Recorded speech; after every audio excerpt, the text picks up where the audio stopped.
bad news when y'all get back. Pack your up and get the out of here. And they gave out a good amount of money, and it was basically to help us be able to move out, like technical issues, like how you can resolve some of those if you have like Wi-Fi problems, you don't have access to a computer.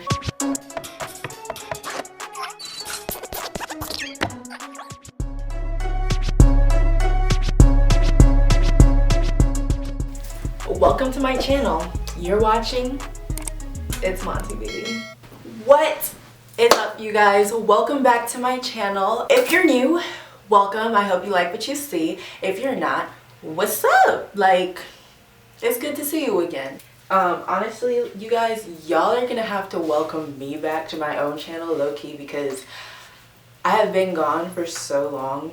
And y'all already know the drill, like school, extracurriculars, work, all that. So yeah, your girl's been busy. So today I'm gonna be talking to you guys about coronavirus related things and Emory, because that's what's going on right now, and so I figured it'd be important to do a video on that, just to let you guys know how Emory handled the whole situation. So that's what this video is on.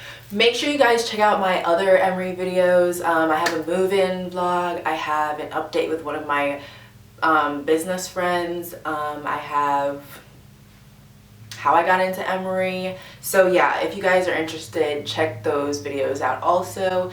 But today I'm just going to be talking about like what I said clearly, and I thought it was important because I know that a lot of you are making decisions about where to go to school right now, and the way that Emory handled that situation says a lot about the university as a whole. So I thought it would be, you know, nice to just throw that out there for you guys to take into consideration when you're making decisions, I guess. Oh, also, sorry, I'm taking forever, but before I get into the video, I've been getting a lot of questions from you guys about Emory, especially through Instagram DM. I don't know, I'm probably getting some in my comments, but I'm so sorry guys, I don't check that as often, but I will try to do better. I promise, like, I'll try to do better with answering all of those things. But the DMs that I have been getting, I respond to like 90% of them. If I didn't, it's honestly because I saw it and I was busy and I forgot to. But yeah, you guys can definitely keep on reaching out to me. I really like helping you guys and giving you feedback. So yeah. So let's get into the video because I've been talking way too much. Okay, so the situation right now, as many of y'all know, a bunch of schools closed down their like housing facilities and all of that, kick students out, and so now I'm back with my parents, but taking online classes, and I'm assuming that's like almost every college. But basically when I first found out, it was through email, and it was right after spring break. Emory was basically like, so yeah, heard what was going around with the corona, and I know y'all on spring break, but good news, you get another week of spring break. Bad news when y'all get back. Pack your up and get the out of here.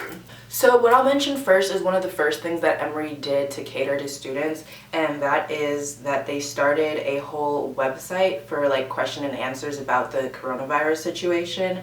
I'll probably insert a little video somewhere here of what that page looks like, but I'm gonna go ahead and get on the website and show you or talk to you guys about a little bit of what's on there. So it literally says coronavirus updates for the Emory community, and they have a bunch of question and answers. One tab is for Emory students, faculty, staff, and other Emory community, and then the general community.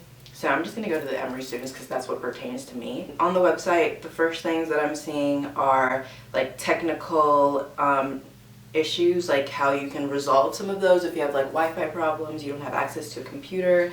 Then there's like more information for remote learning. Canvas is what we use to turn in all of our assignments, and we have Zoom for our lectures. And then there are a bunch of accessibility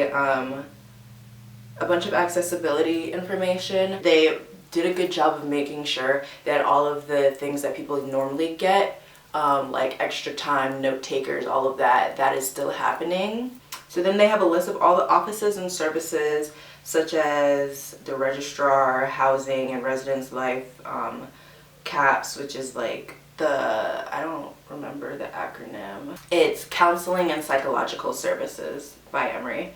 And then they just have a bunch of like frequently asked questions for like classes, events, something that I'll talk about later, accommodations, student employment, travel, all of that. So that website was very helpful because it provided answers to students without you having to like email a bunch of people. It was kind of like one source for all the questions you might have.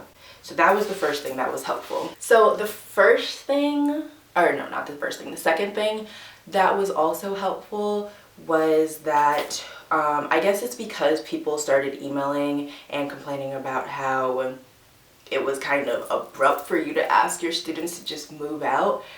So I know in my case, since I'm like technically considered a low income student, they gave out a stipend for all students. It's probably under some amount, or like if you get a certain amount of aid, then you get that stipend.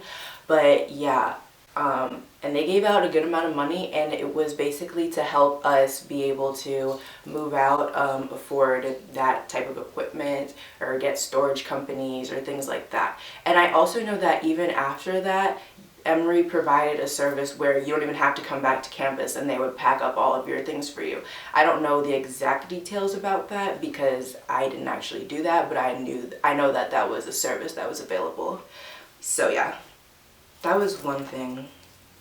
Oh, and even if you did come back to move your things on your own, they had a bunch of movers on campus with boxes with wheels on it, and that was very helpful. And they gave out free boxes, so you didn't have to buy your own boxes. A lot of these things are like finance related, by the way. So the next thing was that we got a housing refund, and it included more than just housing. I think it was like recreation use. If people had cars on campus, they pay for parking. I think they got a refund of part of that also.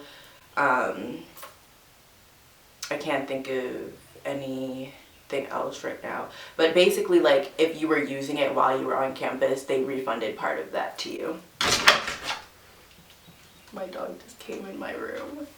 He just be opening doors, y'all, like he owns the place or something. You wanna say hi, Bob? You wanna say hi, Bob? This is my Bubba. His name is Coco. His nickname is Bubba, and he's the love of my life. Right, bud? Alright, back to what I was saying. Okay, and then a third resource for financial burdens. Excuse me, sorry. Okay. Emory started this thing called the Emory Together Fund. So it's a fund that consists of donations, this is from the website, provided by Emory University affiliated people and entities, students, organizations, or people who want to assist Emory students facing unexpected financial challenges. They said that the goal of it is to like relieve student hardship so that you can focus more on school, which is what we're here to do. So they started a fund and they gave a bunch of, actually I can't talk on that, but like I know at least 3 people that have received money from the fund, and it's not even anything like for anything school related per se. Many people have lost their jobs because of the pandemic, so that's what this fund is for, things like that. You're not being able to pay your bills because a family member either lost a job or a family member is sick and you need to pay hospital bills. So it's basically like money to aid you so that you don't have to think about working to pay off all your expenses while you're still taking classes online. So that was really helpful, and I received money from that fund also. Okay, so now for more like class related things. So at Emory you're allowed to take classes pass fail, and then that just shows up on your transcript as an S for satisfactory or U for unsatisfactory. And but most times if you take classes pass fail, I'm pretty sure it doesn't count towards your major, and there's a certain deadline for that, which is pretty early on. But since this whole pandemic started, they extended the deadline for that. That's 1. And 2, it counts towards your major or like GERs, which are general education requirements and things like that. So it was very helpful. And they actually extended it until like past the last day of school, I think. It's sometime in May. So if your circumstances have changed so much, so drastically, that you're not able to focus on school as much as you usually are, you're able to take pass fail and still have it count towards your major and have it count towards GERs. So that was also really helpful. Okay, and then, sorry. This is kind of a minor thing, but like I know that when I'm taking classes on campus, usually I go to office hours pretty frequently just to develop a relationship with my teachers and to like resolve any problems that I might have with the material. So it's also good to know that my teachers, I don't know if this was like Emory protocol, I'm pretty sure it was, but like my teachers also have online office hours at the same time. So you just have the Zoom meeting ID or link and you pop in at whatever time and ask them questions. And they also usually stay after class to answer questions. So the teachers have still been really accessible and helpful during this whole crazy pandemic. Okay, I think this is the last thing, but I mean, there are a bunch of like minor things that Emory's doing to help. But of the major things that I can think of right now, this is the last one. It's that we haven't been given a date yet, but my teachers keep telling me that there's going to be like some type of conference call for all of the faculty and staff and all the like professors and all that, and administration, to decide what they're going to do in the fall, if classes are going to be online, if they're just going to have the fall start a little bit later and end later maybe. But overall in this whole like situation, Emory's been really quick to think up decisions to help their students and just to keep everyone updated. Like when we first got kicked out and I came here, I got like 10, okay, I'm dragging it, but I got a lot of emails every day just to update us on what's going on and to let us know that everything is going to be okay, hopefully. I was told to be on the lookout for whether, like a decision whether or not we're going to be online in the fall, and that it's coming soon, and the reason why they're thinking of it so quickly is because they care about their students and they want incoming freshmen to be able to make an informed decision on where they want to go to school, like using that information. So overall, I usually complain about Emory, I'm not gonna lie, because like the workload is crazy, but with this coronavirus situation, they've been doing a really good job, and I'm actually starting to appreciate my school now because I know a lot of other schools aren't taking such initiative. So yeah, that was basically a quick little rundown, I hope it was quick, of what Emory's been doing during this time. So I just want to remind you guys that if you have any questions about Emory, I'm very open to answering them if I can. So yeah, keep the questions coming and like this video, subscribe if you thought it was useful, I guess. Make sure to comment down below any opinions or what you want to see next, because I'm trying to think of videos to stay active for you guys, so help me out a little bit, you feel me? So guys, that's it for this video. I hope you enjoyed watching. Peace. Ooh, I almost messed up my own outro. Peace. Deuces. See you later.